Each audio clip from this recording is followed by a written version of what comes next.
Breaking news coming in. Big sedition hearing in the Supreme Court. The Supreme Court says keep all the cases in abeyance.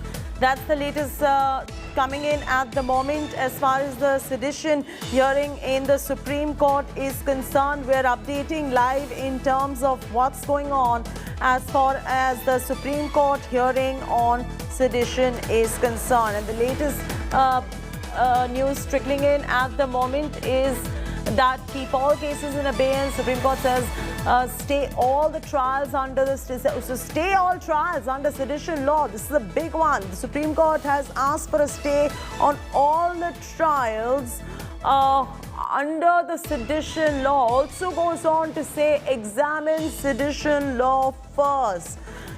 There you go. You've got a big update coming in.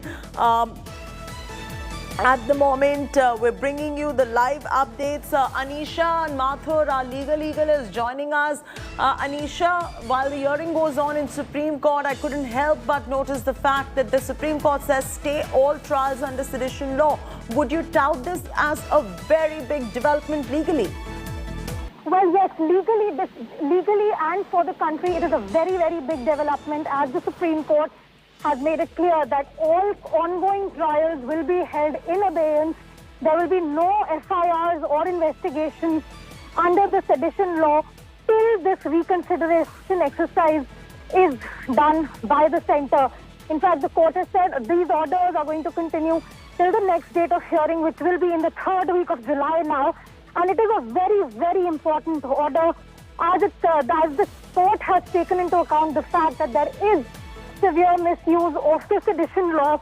They have said that there is need to protect the civil rights of the citizens of India, that we expect that till the time this re-examination of this law is complete, it will not be used in any state or by the centre. The state and central government have been directed to refrain from filing any FIRs or conducting any proceedings under Section 124A. And even the cases that are pending will be kept in abeyance. The current existing cases which are being tried under sedition law, what happens? So if there is a stay on it, what's the process? I mean, this will be helpful for the viewers who are intertwined in one of these cases. Well, what will happen now is that any person who's already booked under sedition law and is in jail can approach the competent court for bail. Those bail hearings will be expedited. Secondly, all other ongoing proceedings, if somebody has an FIR against them but is not currently in jail, though any proceedings, investigation, trial against them will remain in abeyance, which means that no trial or investigation proceeding will go on against these persons till further orders from the Supreme Court. So this is a very, very big development on this law, because effectively no FIRs can be filed now under this law, which is being seriously misused across the country. Any pending for any person. So either the central government or state government, they will not be able to register any FIRs whatsoever, Anisha, invoking Section 124A of the IPC. Is that correct? That is what it seems that has been passed by the court, that state and centre shall refrain from any proceedings under this particular law. That is, and I'm quoting this here, the Chief Justice while reading out the order that in the open court has said, we expect that till re-examination is complete, this provision will not be used. State and centre to refrain from filing any FIR or conducting any proceedings under 124A. Effectively, sedition law at this moment has been kept in abeyance in the country. No FIRs, no investigations. Ongoing trials will also not be conducted till the next the Supreme Court, and the government has been asked to ensure that the re-examination exercise is conducted expeditiously. And how does this change the lay of the land, Anisha, as far as many activists are concerned, many journalists are concerned, and we know those very important cases that are being tried under the sedition law at the moment in the country?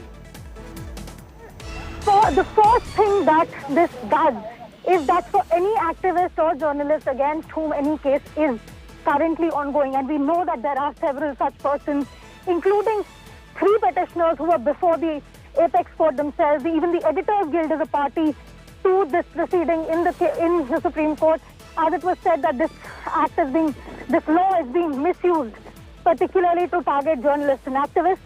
Any person against whom an FIR is already there, if they are not under arrest, then there will be no proceeding against them till further orders from the court. This comes a big breather for every journalist or activist who was potentially facing arrest. Anisha, the existing FIRs, what happened? There's no quashing of the existing FIRs, correct? Only that the matter is now put on a stay.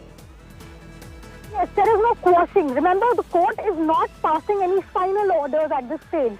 This is only an interim order which will be in effect till the court takes a final decision. So effectively, FIRs will remain, but no one can be arrested. Investigation will not continue. Any trials or proceedings will not continue. And if anyone is in jail at the moment under this particular section, they can approach the appropriate court. They can approach the trial court for bail. And the court has made it very clear that they expect that the state and central governments will not use this provision. No new FIRs will be filed till the time this reconsideration exercise is ongoing. So effectively, it is a big win for all the activists and journalists in particular who have been saying that this provision is being unfairly used against them. Because as of now, with the Chief Justice's bench passing this order, no new FIRs, no new proceedings can be initiated, and the proceedings that are currently ongoing will remain in abeyance. Nothing, no further movement. Was there any kind of defense coming in from the centre as far as defending the sedition law is concerned in the Supreme Court? Well, see, the sedition, as far as the sedition law itself is concerned, yesterday and even today, the central government has taken the stand that we are re-examining the issue. But since it is a cognizable offence in which a lot of other offences, including participation in terrorism, unlawful activities, etc., are also involved, therefore the centre has argued that the court should not issue a stay on the process of this law, and that there could be, and in fact what the government had suggested this morning is that we could have draft directions under which no FIR would be registered without the superintendent of police first conducting a preliminary inquiry and then giving a sort of approval for an FIR to be registered or an arrest to be made. But the court has gone one step ahead from that, and they have said that since the government is admitting that there is misuse, that the Attorney General himself has said that there has been several instances of misuse, we are saying do not use this provision at all for now. Back to you. Right. So Centre has also been asked to send an advisory to the state governments. That is on your screens right now. No new FIR under sedition law till review. That is the other big point that we're breaking at this point of time.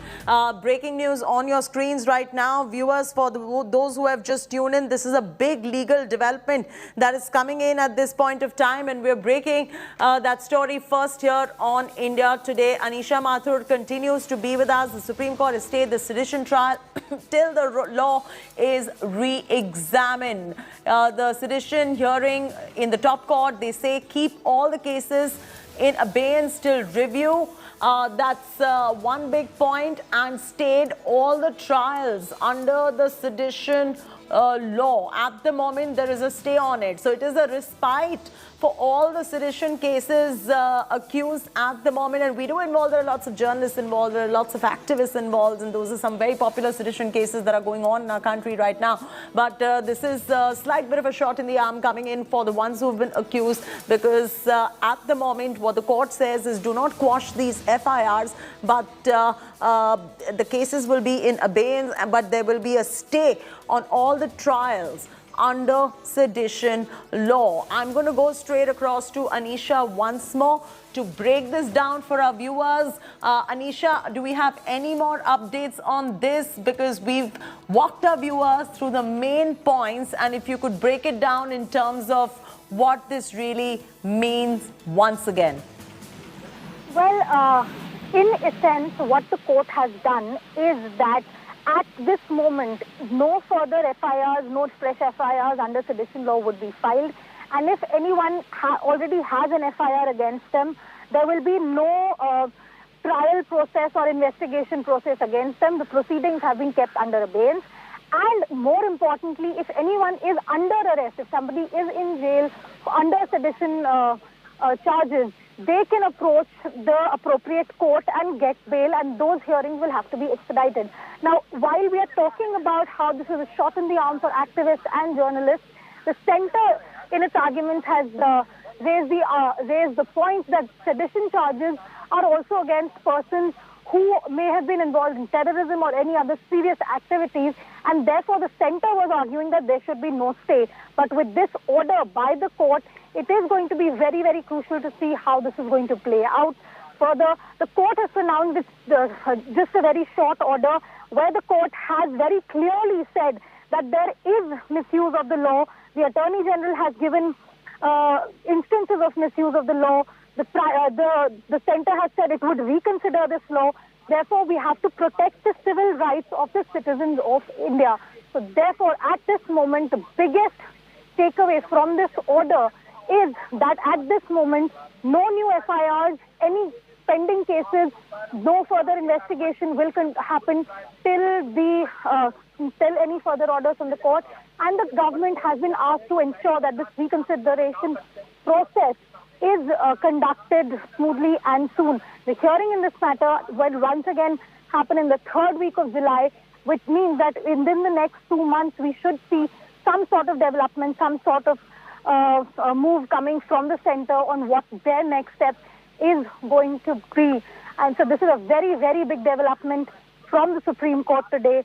As the sedition cases, the ongoing sedition cases, there's a big shot in the arm. Any person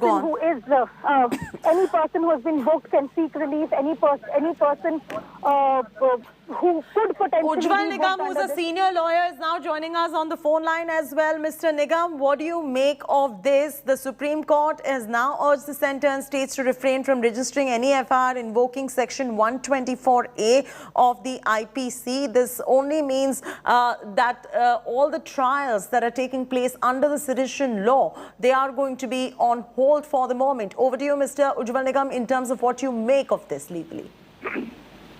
This is a very important order, though it is an interim order passed by the Supreme Court, but staying all the proceedings of the offences which were registered under Section 124 of IPC. There was a long criticism on the provisions of Section 124A, that is the sedition law, that it has been misused and misapplied either by the state government or by the central government. And in fact, the central government indirectly has suggested that they would like to bring certain changes in the said provision of law so that misuse can be avoided. And one change which the central government has suggested, that the prior permission of the Superintendent of Police is necessary for invoking the provisions of sedition, that is 124A. Yeah. But of course, the central government has not given yet final draft, but they have orally made a statement that final draft is ready. So one has to examine to what extent that prior permission would be useful or not. That be a matter of the investigation. So what happens to the existing cases, Mr. Ujjwal Nigam?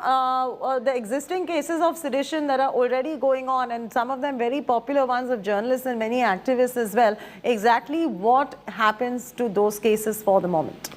See, at present, the Supreme Court has not quashed Section 124A. That is one thing.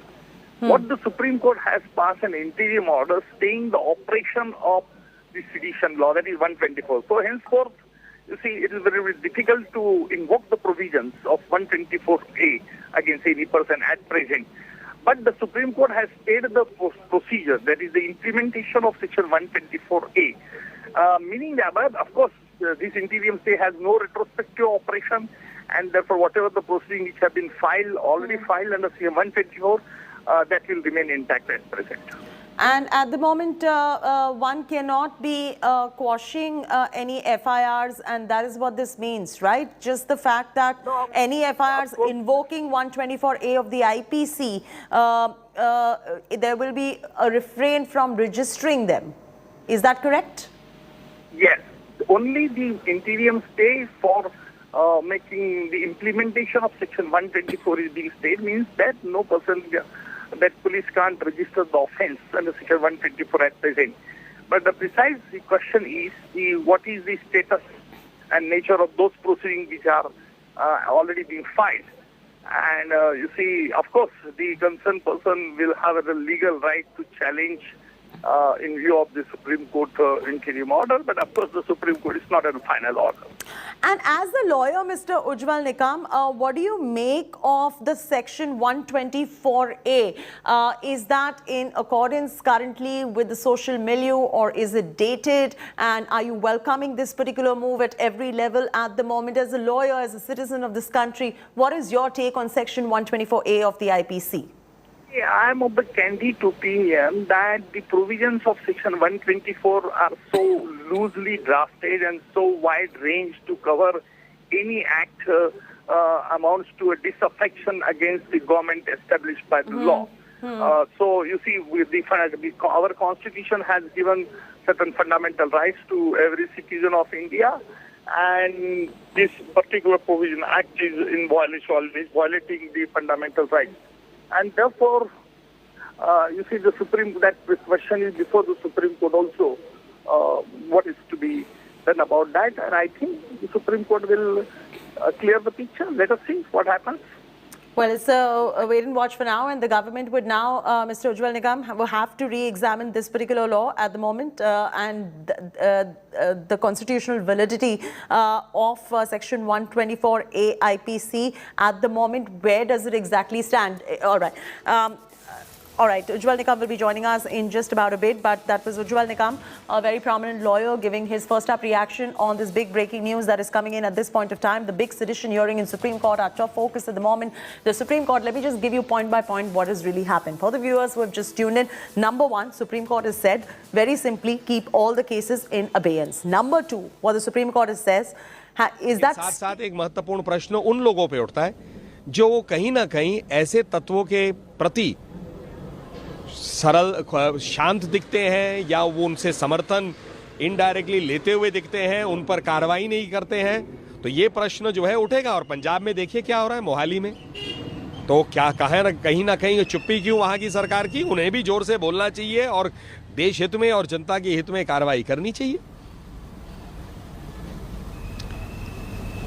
As far as Prime Minister Modi's government is concerned, or any BJP government in the state, in this particular case being the government of Himachal Pradesh, it will never tolerate any anti-India element or organization. It is a matter to be noted that such organizations suddenly seem to be wanting to spread their wings or send out these kind of messages or try to disturb peace. We've seen it happen in Punjab on 2 occasions. Now we've had also a failed rocket-propelled grenade, not exploding thankfully. We've had violence in Patiala. So these are serious issues. So while Modi ji's government or the BJP governments will do everything under the process of law to ensure that such elements do not grow, at the same time a question will also arise on state governments like Punjab that they have to do their bit and they can't be quiet about it. Because there is also a message going, correctly or incorrectly, that they may have taken indirect support from such elements or they are soft on such elements, and that must be dispelled.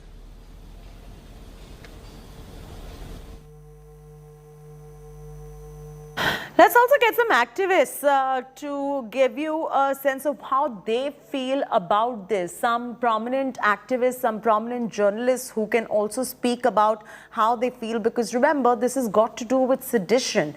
This has got to do with the Supreme Court going on to examine the sedition law first and stay all the trials under the sedition law. It's a big development coming in with the Supreme Court urging the central government and the states to refrain from registering any FIRs invoking Section 124A of the IPC.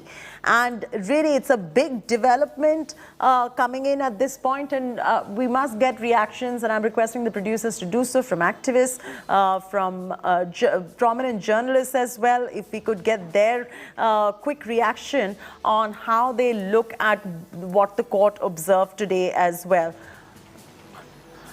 Hannah Molla, the CPI leader, is now joining us. Well, thank you so much for taking the time out. Your first step reaction on the fact that there is going to be no FIR invoking Section 124A anymore. There's going to be a refrain, given the fact that Supreme Court has observed that this needs to happen. We welcome wholeheartedly this valuable judgment of the Supreme Court. And we think it is the beginning of the end of this barbaric law in our statute book. This has damaged our human rights, our civil rights, and damaged the constitutional guarantee of freedom. Now that it began the end of that process, we hope the government will now take necessary steps to withdraw this barbaric act, and also I hope how the thousands of people are under bar with this Sedition Act. I don't know. Is that, you have many governments, successive governments, always defending Section 124A. Yes, we have other acts. We are repeatedly said we have other acts are there through which we can deal the matter. After British leaving the country, when rebellion against British was the order of those days, now after independence, nobody has no legal system. Sir, at the moment, of course, this is an observation coming in from the Supreme Court. The ball will now be on the center because they will have to re-examine this particular law in this country, sir.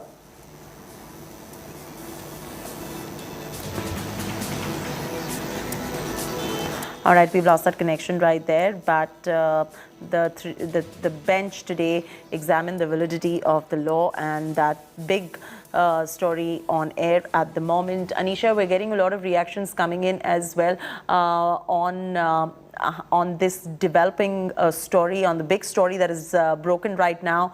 I'm going to throw straight across to you to encapsulate all the latest developments and the kind of reactions that are coming in, especially from activists and some landmark sedition cases in this country that everybody knows about, and what this means for them. Anisha. Well, see, there are a lot of persons at the moment, even during the hearing, Senior Advocate Kapil Sibal pointed out that there are about 800 sedition cases at the moment which are pending across the country.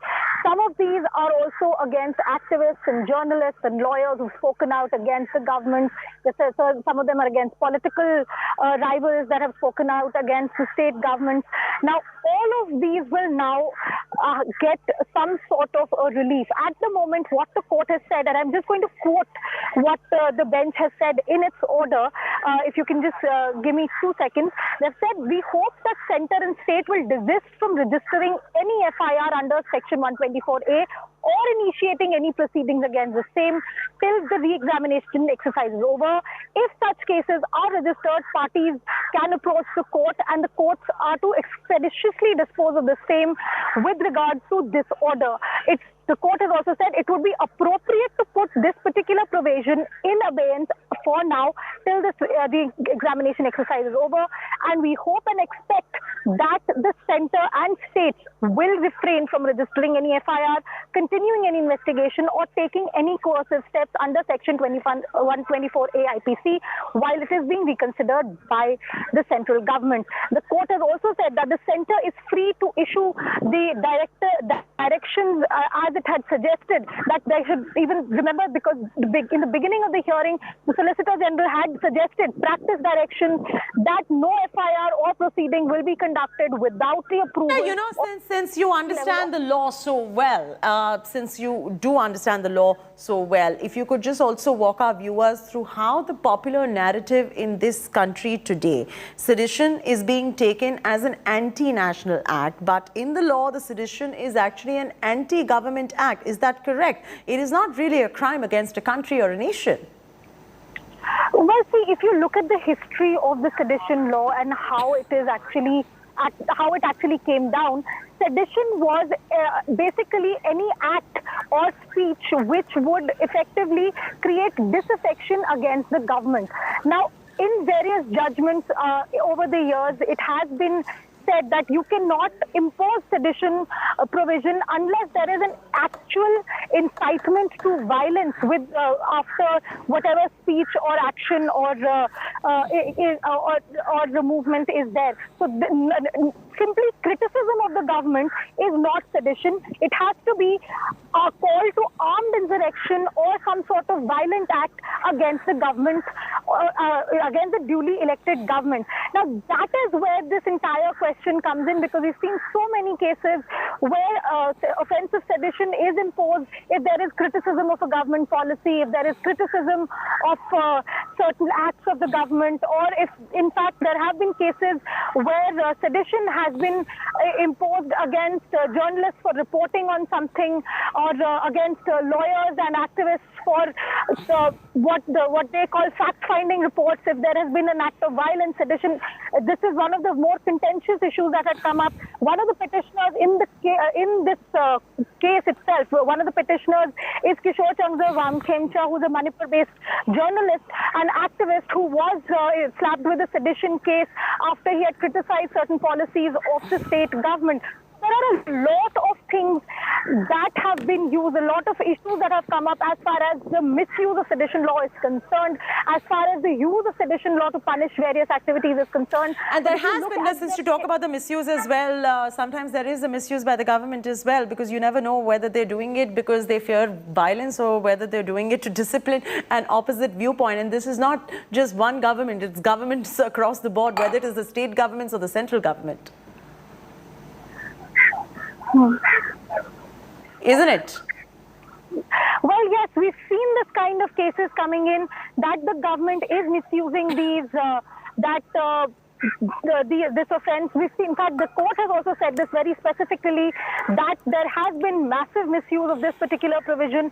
A lot of times, as I was saying earlier, the persons who've been reporting on some sort of violence, or persons who've been criticizing the government for various policies or some action, have been slapped with a sedition charge and placed in jail. So there is a very serious concern being raised regarding misuse, and this is something that the court has taken note of, because even the Attorney General in his submissions before the court had said that yes, there is misuse of this particular provision. Therefore, the AG had in fact suggested that there should be some sort of guidelines or protections as far as the implementation of the sedition law is concerned. Even the centre in its arguments today has very clearly said that yes, there could be some sort of directions given that you cannot register an FIR for sedition unless a senior officer conducts a preliminary inquiry, unless the senior officer says that yes, there is a valid reason to file a sedition charge, which under the judgments of the court means that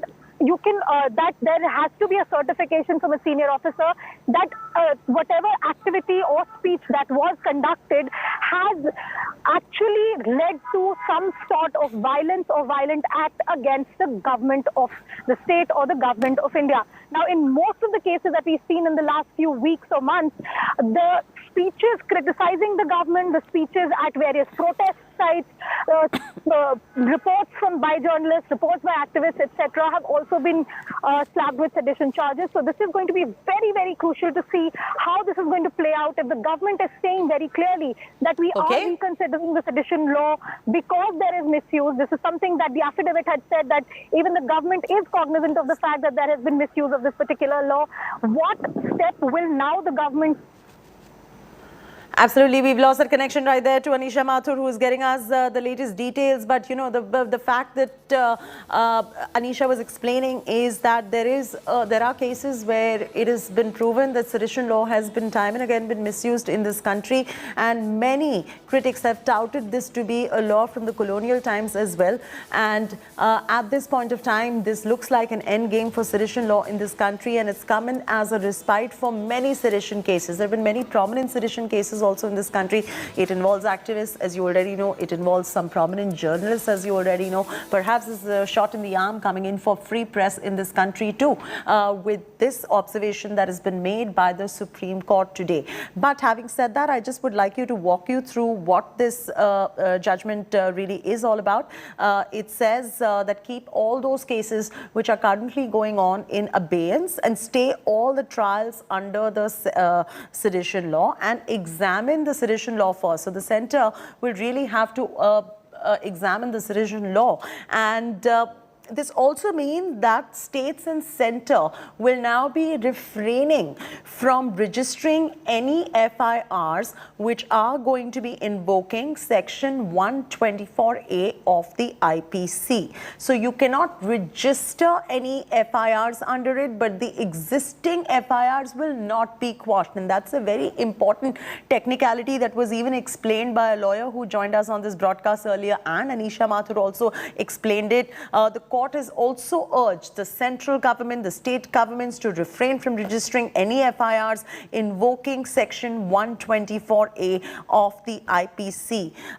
The petition, the court's observation does not seek to quash the FIR, but at the moment you cannot be registering FIRs that invokes the section 124A of the IPC. If we have Nabila with us, she'll take you through the rest of this broadcast in just about a bit, but that's a big story that we are tracking.